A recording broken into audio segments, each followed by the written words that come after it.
Hi everybody, Coach Jeff here. Today we're going to talk about the short iron, mid iron, and driver ball position.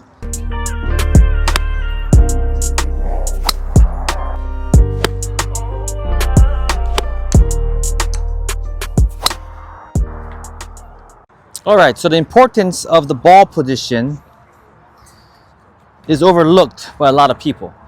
But if you want to hit consistent shots, if you want to find a consistent tempo, anything consistent, you have to make sure your ball position is consistent for this club or any club you hit.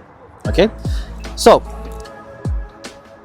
what I like to do is I like to say all my ball position should be in the middle for short iron, mid irons maybe a little bit left for a right-handed golfer, but most of the time you should have it. Basic position will be the middle.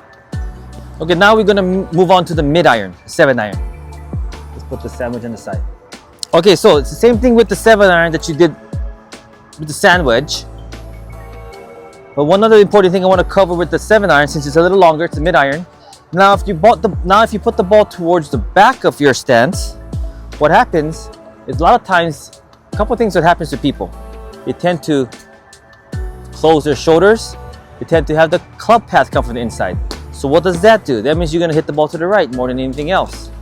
Okay, so having the ball at a different position where, other than the middle, it's going to make your center be a little off. So sometimes it might change your path.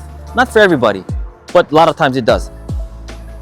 Now for the opposite, if you put the ball towards the left side, a lot of people, what they'll do is they'll open their shoulders more. So you tend to pull the ball or cut the ball.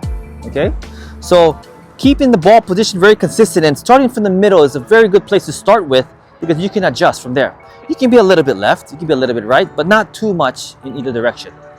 Okay, so try that with the mid iron. Change your ball position, see what happens to the ball flight, see how much distance you lose or gain. All right, next is the driver. Okay, same thing we talked about with the sandwich, 7-iron.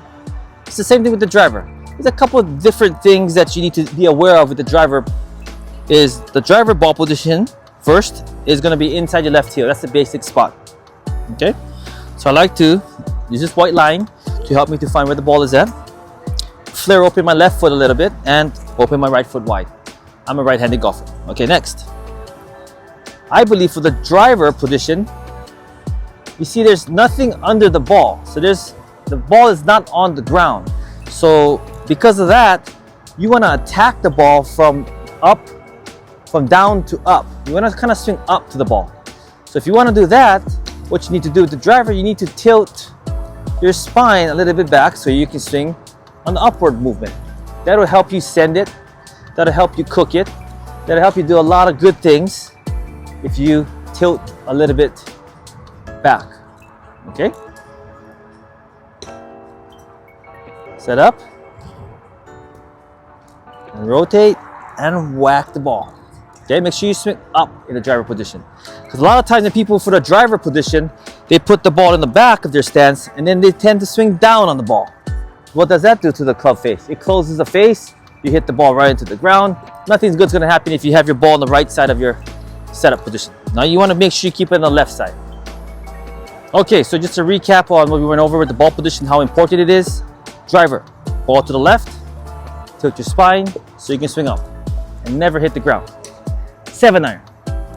Let's focus on the path. So making sure your ball position is always the same place, because that position will mess up your path of the 7-iron or mid irons.